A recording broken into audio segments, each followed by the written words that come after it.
Assalamualaikum warahmatullahi wabarakatuh. Waalaikumsalam warahmatullahi wabarakatuh. Alhamdulillahilladzi fadala ala katsirin min ibadil mu'minin asyhadu an la ilaha illallah wahdahu la syarika lahu haqqul mubin asyhadu anna sayyidana wa nabiyyana Muhammadan sallallahu alaihi wasallam Allahumma shalli wa sallim wa barik ala sayyidina Muhammadin wa ala alihi wa sahbihi ajma'in amma ba'du la anta maqdudi wa ridwa kama fi atini wa hawwa wa atini wa kawada.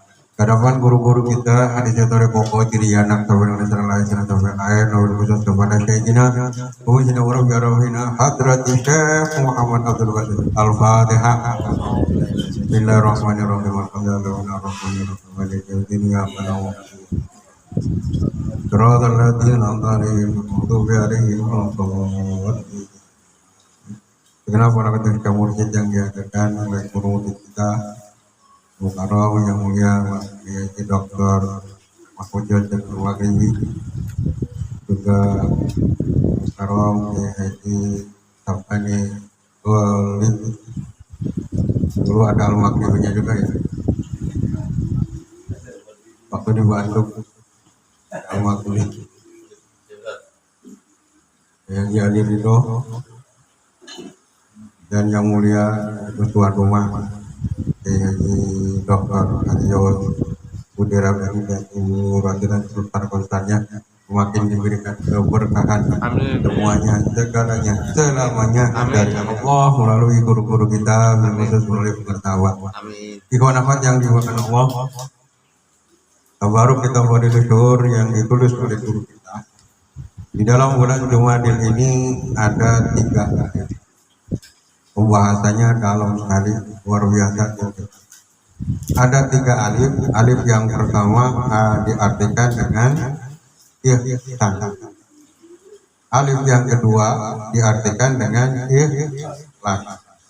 Alif yang ketiga diartikan dengan istiqomah. Ini ilmu mahal semua. Yang pertama adalah ihsan. Ihsan itu dalam bahasa Arab dari fi'il madi aksana yuhtinu ihsana. Orang yang ihsan namanya muhsin. Orang Islam namanya muslim. Orang iman namanya mukmin. Orang yang ihsan namanya muhsin. Muhsin itu secara lafaz ya orang yang berbuat baik. Makanya dalam definisi muhsin, dalam definisi muhsin itu man huwal muhsin, siapa orang muhsin itu? Al muhsin huwa man aqtana ila man aqtana wa ila man asa. Muhsin yang dikatakan dengan orang muhsin itu orang yang selalu berbuat baik.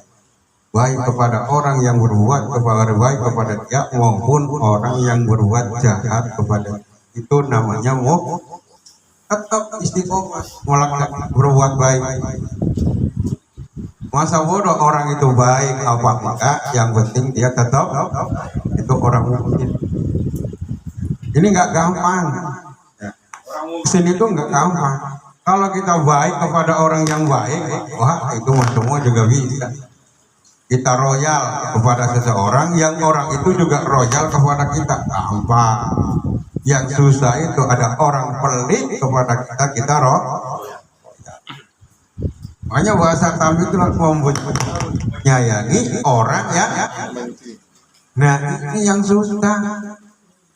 Orang kita ketemu dengan tetangga, ketemu dengan teman, dia buang muka. Pak mau kemana? Buang muka. Bu mau kemana? Buang muka. Biarin aja, besok ketemu lagi. Bu kemana? Buang lagi mukanya. Terus ya, tiap hari buang-buang muka sampai mukanya habis. Tuh, biarin aja. Nah, jadi kita tetap muksin. Ini nggak gampang, ilmu ini sangat luar biasa. Nah, kalau bukan dari guru-guru kita nggak bisa. Ini ilmu yang susah. Saya dulu diceritai oleh almarhum Kiai Haji Raden Ahmad. Kiai Haji Raden Ahmad itu wakil talqin Awanom, rumah wakil talqin Cirebon. Beliau adalah cucu dari Syekh Tolha. Beliau cerita, ya, penyebab kenapa sih orang itu pada ihsannya pada hilang, muksinya pada hilang. Khotib Jumat wawafir lil muslimina wal mu'minina, langsung dipotong al ahya minhum, muksinya nggak ada. Protokol di pengajian wuludan rajaban, alhamdulillah kita mendapatkan nikmat iman Islam Sehat. panjang umur. Jadi ihsannya nggak ada, ya, ihsannya nggak ada. Terus beliau cerita, karena siapa yang tidak lepas dari Belanda. Dulu di abad 18 konon Belanda ngumpul evaluasi tentang penjajahan di Indonesia. Evaluasi, kenapa sih kita susah banget nundukin orang Islam? Di sini pemberontakan, di sini pemberontakan, dan sekali pemberontakan itu luar biasa kerugian. Apalagi tercatat perang di Ponorogo. Perangnya nggak lama, 5 tahun, tetapi kerugian Belanda itu luar biasa. Ya. Akhirnya kesepakatan kita kirim orang ke Mekah.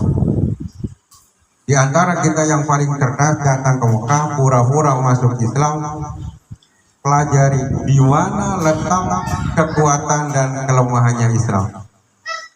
Akhirnya diutuslah ke Mekah seorang yang pada saat itu dia paling cerdas, namanya Van der Plas. Nah, kan orang Belanda kan awalnya biasa Van der itu pemain bola dulu, Van Basten, Van de Sar, nah, penyanyi Van Houten, Charles, nggak tahu itu keturunan bukan, ikut-ikutan Van Houten. Dikirim ke Mekah. Benar, dia di sana pura-pura masuk Islam. Konon 3 bulan 30 juz hafal Al-Qur'an. Jadi 30 juz itu cuman nggak sampai 3 bulan sudah hafal di luar kepala. Kayak kita ya Bu ya.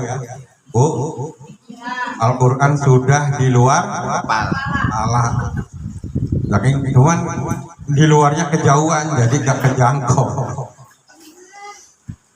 Sampai berhasil, ya, pernah menjadi imam di Masjidil Haram.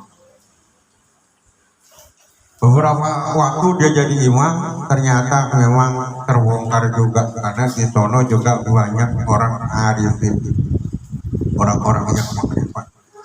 Ternyata ini orang ini, imam ini adalah bukan orang Islam yang sebenarnya. Akhirnya ada makmum yang arifin, dia lagi makmum di dalam, kelihatan, wah ini kelihatan belangnya, dia mufarokoh, dia membatalkan, ambil saya dikebuk, kafir. Akhirnya dia ngaku di sana. Tapi dia sudah dapat kelemahannya. Ternyata kekuatan Islam itu ada di Toreko, ada di orang Toreko. Selama ini orang penjajah susah, yang susah ditundukkan itu orang Toreko. Kalau hanya sekedar pinter ngaji, pinter ngomong, pinter dalil, tapi nggak punya Toreko, halah, gampang kata orang tua. Siaja wanifiro. Udah dikasih wanita, dikasih duit, udah diam. Ya, kasih diam. Tapi kalau orang Toreko nggak bisa. Ini aja sekarang kita murid-murid awal, Pak De Harun ditawarin. Ya, ini awak kan tidak mau yang dari partai. Misalnya Pak De Harun warga Jakarta. Ini loh, dari paslon ini, dari partai ini, kasih 1 miliar, pilih ini, kira-kira berani nggak? Milih 1 miliar apa milih guru? Pak Darun. Nah, 1 miliar apa guru?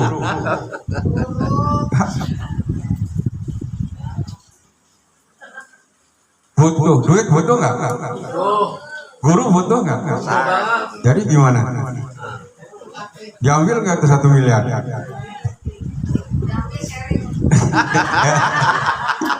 Diambil yang separuh kasihkan ke guru. Nggak bisa. Tapi udah dapat. Oh iya, katanya pasti ditoreko. Pulang ke Indonesia evaluasi. Oh pantesan ya. Kita itu kalau perang melawan orang Toreko itu susahnya minta. Kita perang di Aceh dengan Tengku Umar susahnya minta ampun. Dengan Imam Bojol susahnya minta ampun. Dengan Pangeran Diponegoro, tarikatnya apa? Tarikatnya apa?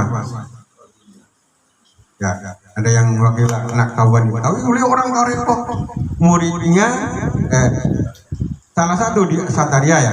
Di antaranya itu keturunannya adalah Syekh Abdul Malik Purwokerto, gurunya Habib Ruki. Orang Toreko dusta. Ya. Dan semua sebenarnya ya di Palembang ada Syekh Abdul Somad. Al Palembang ya, bukan Ustadz Abdul Somad, bukan. Syekh Abdul Somad. Itu luar biasa. Di Banten ada Syekh Nawawi, ada Syekh Abdul Karim.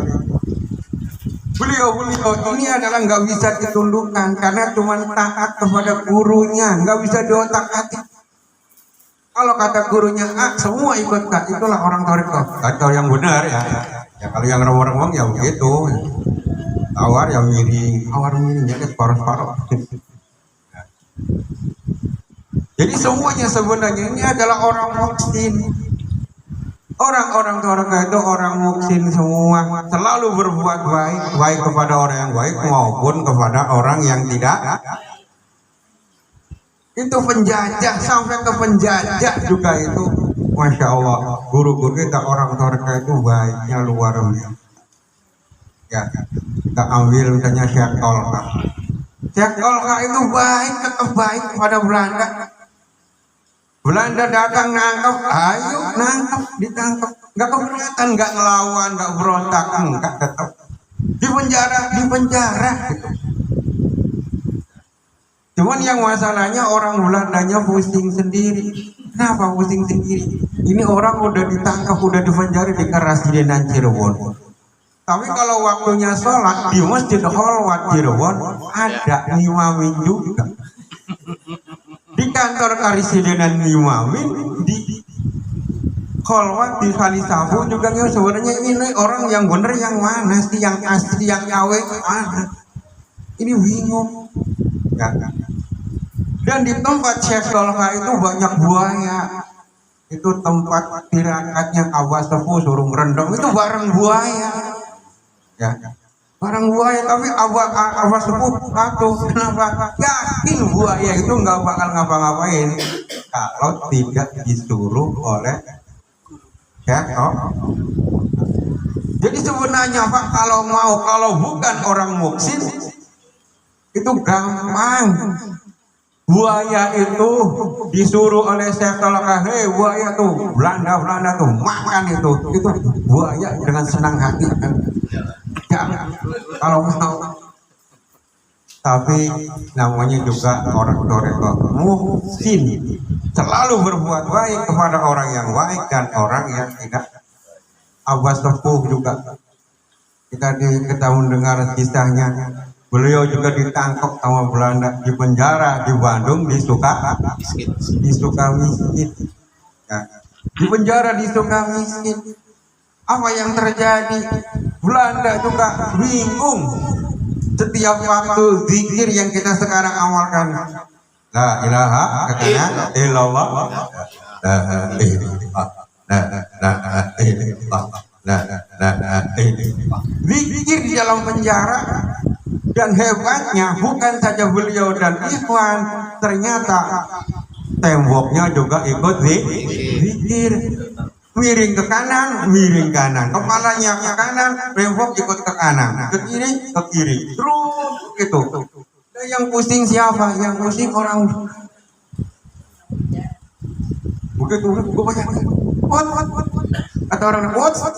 Hanya naon iya. Oh ternyata ini adalah sumbernya dari Abah Sepuh. La ilaha.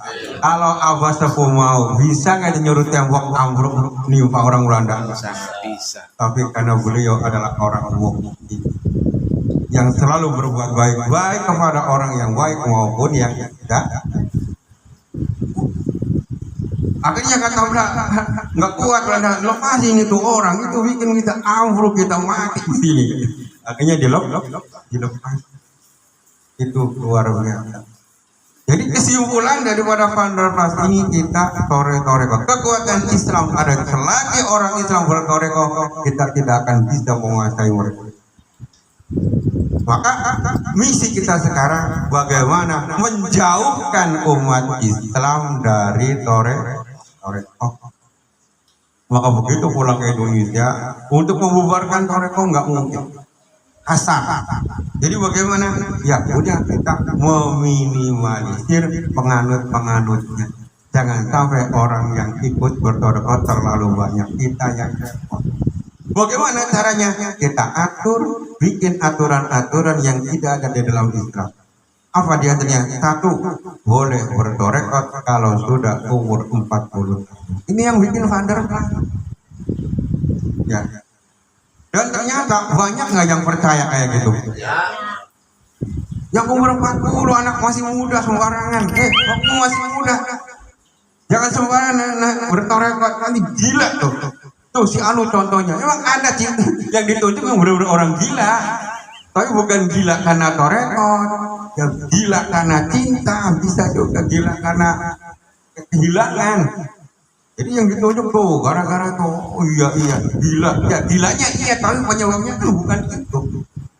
Ya justru dengan toreko ini kita di Inawa di Awa, di mana dengan bertoreko dengan zikir ini justru yang gila jadi sehat. Yang gila jadi sehat. Masa yang sehat malah jadi gila lah. Gimana? Tapi karena orang pinter yang ngomong, Vanderplas itu orang pinter.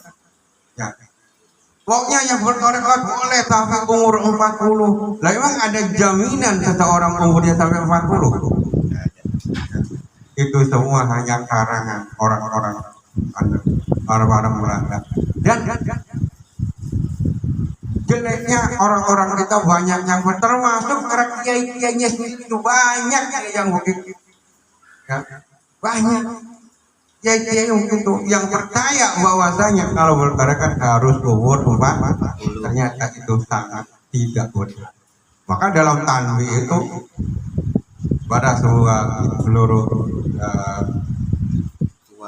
ikhwan tua, pria maupun wanita, tua maupun muda, baik tua maupun lah yang tua itu siapa? Man balagha umru arba'ina yang sudah dikatakan tua itu orang Arab panggilnya syekh itu bisa guru bisa orang Arab itu kalau manggil udah di atas waktu itu panggilnya syekh. Tapi orang-orang nggak bangga karena syekhnya bukan syekh guru tapi orang tua. Kalau Kiai Andi baru berapa? 20 berapa? 22 masih muda. Jadi udah umur 40 itu baru panggil syekh. Jadi tua maupun muda ternyata bertoreko itu bisa tua bisa. Maka sekarang berkembang SMP sudah ditaatin. Ya, udah ditaatin, udah siapin payungnya. Ya. Kenapa? Karena setan itu nggoda nunggu 40 tahun nggak umurnya? Enggak. Belum balik udah dicak-acak sama setan. Lah kalau kitanya dia udah mulai dari balik, sebelum balik udah maju, udah start, lah kita sekarang baru umur 40. Jadi itu upaya orang Belanda supaya umat Islam tidak banyak mengikuti toreko. Yang kedua syaratnya ini, orang bertoreko syariatnya udah harus matang. Ini syaratnya. Syariatnya udah harus, ngajinya udah sampai khatam dulu katanya. Pertanyaannya khatamnya sampai mana? Ya, nggak ada siapapun ya mau bisa ngaji atau belum, pokoknya talqin ya. Nggak pernah ditanya Abah Anom, Abah Sepuh mau talqin, iya ngajinya sampai mana, Al-Qur'annya udah hafal belum, ngajinya kitabnya sampai mana, nggak ada. Mau talqin ya langsung ya. Mohon maaf, bahkan orang non muslim pun boleh nggak ditalqin? Boleh. Ahok disuruh kan waktu pilkada Jakarta ada Ahok, Kiai Irfan diangkat tim sukses kalau mau disuruh dukung. Tapi Kiai Irfan sebagai murid punya guru, izin dulu sama guru. Apa? Saya disuruh ini dari tim sukses. Karena kenapa? Ya karena kan dekat hubungannya. Yang nalkin Pak Jan Farid itu Kiai Irfan.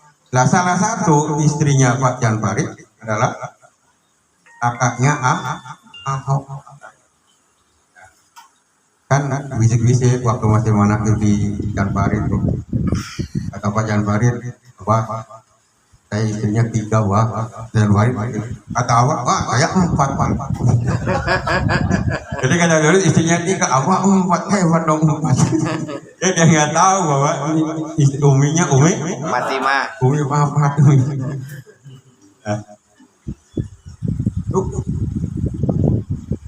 apa jawaban abang? Datangi awak, talqin dulu. Kalau dia mau talqin, dukung dia. Kalau dia nggak mau talqin, jangan. Siapa? Ya Irfan ngubungin aku. Nggak suruh masuk Islam, nggak, talqin aja. Kalau Ahok mau ditalqin, saya dukung. Ikhwan seluruh Jakarta pasti milih. Ahoknya nggak mau. Ya kalau nggak mau ya selesai. Tuh, ini luar biasa. Apa namanya?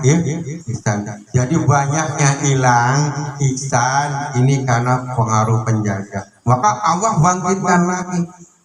Khotib suruh ditambahin waghfir lil muslimina wal muhsinina pasti di antara jamaah kaget kok ada muhsin, dari mana muhsin, nyari-nyari ternyata memang arkanuddin itu rukun akal iman Islam ihsan.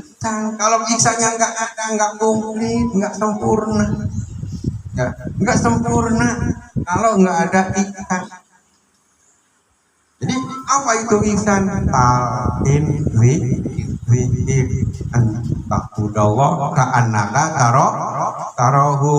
Di dalam kitab Fadilus dijelaskan oleh guru kita, zikru ismaullah. Maksudnya seakan-akan melihat Allah itu bukan bayangin Allah kayak gitu, bukan. Yang dimaksud kita sholat ibadah dan sholat ibadah yang lain, seakan-akan melihat Allah itu nih. Zikru ismi Allah, zikir yang ada tidak. Kalau nggak ditalqin nggak bisa.